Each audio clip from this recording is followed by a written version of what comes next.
استمعت المحكمة الجزائية الابتدائية المتخصصة بأمانة العاصمة اليوم إلى دفع هيئة الدفاع في قضية مصطفى الممري وآخرين متهمين بتكدير الأمن والسلم الاجتماعي.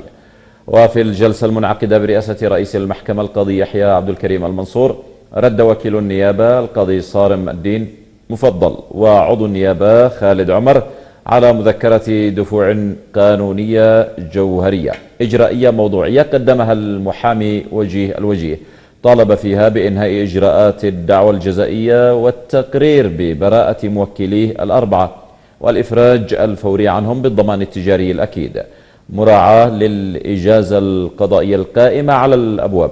واعتبرت النيابة مناقشة ونفي الأدلة وعدم إثبات ما يدحضها إقرارا صريحا من محامي المتهم بما جاء فيها، وطلبت من المحكمة حجز القضية للحكم والحكم بأقصى العقوبات على المتهمين. وأقرت المحكمة حجز القضية للاطلاع وتقرير ما يلزم حيال القضية في جلسة الثلاثاء المقبل.